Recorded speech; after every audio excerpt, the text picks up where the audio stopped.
بسم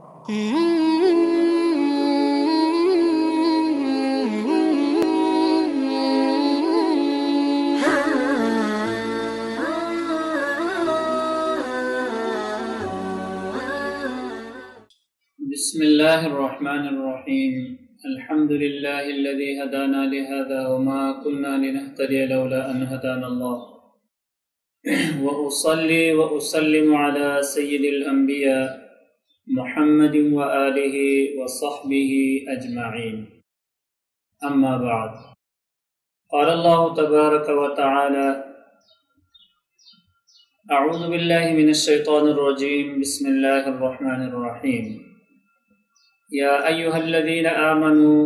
قوا أنفسكم وأهليكم نارا وقودها الناس والحجارة عليها ملائكة غلاظ شداد لا يعصون الله ما أمره ويفعلون ما يؤمرون. معزز ناظرین گرامی، السلام علیکم ورحمۃ اللہ وبرکاتہ۔ معزز ناظرین گرامی، وصال ٹی وی کے طرف سے ہم ایک نیا موضوع لے کر آپ کی خدمت میں حاضر ہیں، اور وہ ہمارا موضوع ہے اسلام میں تربیت اولاد کی کیا حیثیت ہے اور کیا طریقہ کار ہے، یعنی اولاد کی تربیت اسلام کی روشنی میں والدین کس طرح کریں۔ ہم نے یہ جو پروگرام شروع کیا ہے، اس کا بنیادی جو فلسفہ ہے وہ ہمارے دین نے دیا ہے، اور قرآن کریم نے خصوصی طور پر والدین کو مخاطب کر کے ارشاد فرمایا ہے: یا ایھا الذین آمنوا قوا انفسکم واہلیکم نارا وقودها الناس والحجارہ علیہا ملائکۃ غلاظ شداد لا یعصون اللہ ما امرہ ویفعلون ما یؤمرون۔ اللہ پاک نے خصوصی طور پر مومنین کو مخاطب کر کے فرمایا ہے کہ اے ایمان والو، کہ اپنے نفس کو اور اپنے اولاد کو، اپنے فیملی کو جہنم سے بچانے کی کوشش کرو۔ قوا انفسکم واہلیکم نارا۔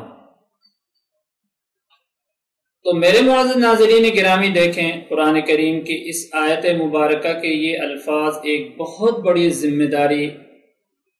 ہمارے سروں پر عائد فرما رہے ہیں کہ ایک مومن مسلمان کا بنیادی طور پر یہ فرض ہے کہ وہ اپنے نفس کو بھی جہنم سے بچائے، اللہ کے عذاب سے بچائے،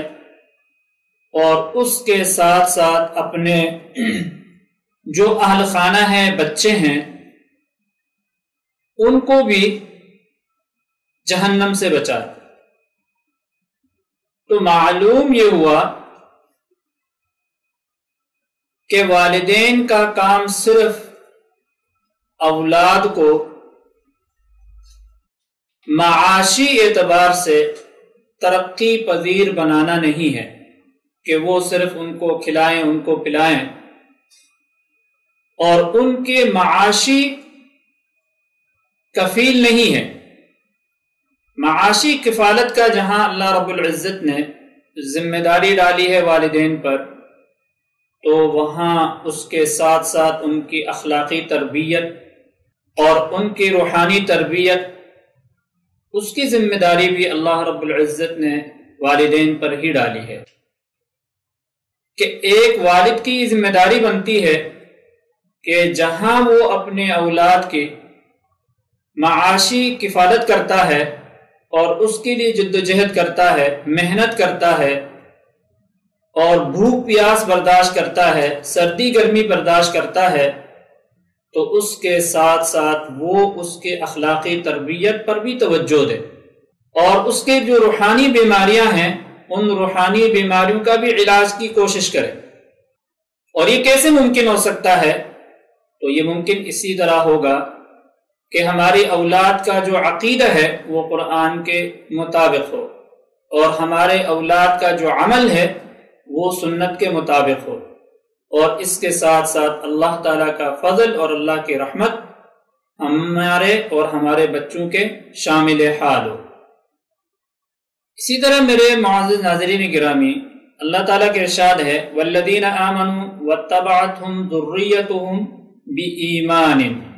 الحقناهم ذریتهم وما التناهم من عملهم من شیء کل امرئ بما کسب رہین، کہ مومنین کو ایک خوشخبری سنایا اللہ رب العزت نے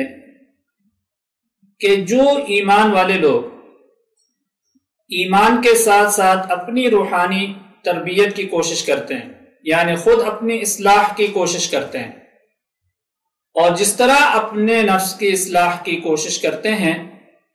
اسی طرح اپنے اولاد کی اصلاح کی کوشش کرتے ہیں، ان کے اخلاقی اقدار کو بنانے کی کوشش کرتے ہیں، تو فرمایا کہ قیامت کے دن ان کی اولاد بھی ان کے ساتھ جنت میں ہوگی۔ الحقناہم ذریتہم، کہ ہم ان سب کو ایک ہی جگہ بسائیں گے، اور جنت کے نعمتوں سے سارے بہرور ہوں گے، والدین، اولاد، بیوی، پورے فیملی کے لوگ۔ جہاں اللہ رب العزت نے ہمیں اپنی اصلاح کا حکم دیا ہے تو وہاں اولاد کی اصلاح کا بھی حکم دیا ہے۔ تو یہ ایک وسیع موضوع ہے، انشاءاللہ ہم وصال ٹی وی کے اس سے وساطت سے یہ موضوع شروع کر رہے ہیں،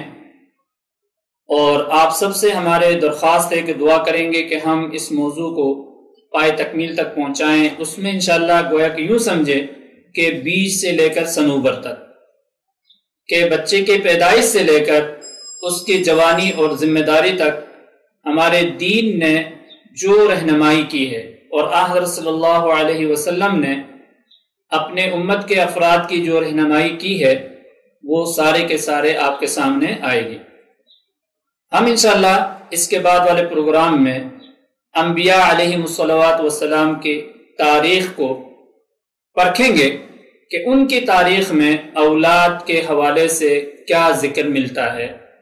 تو انشاءاللہ آپ ہمارے ساتھ رہیے گا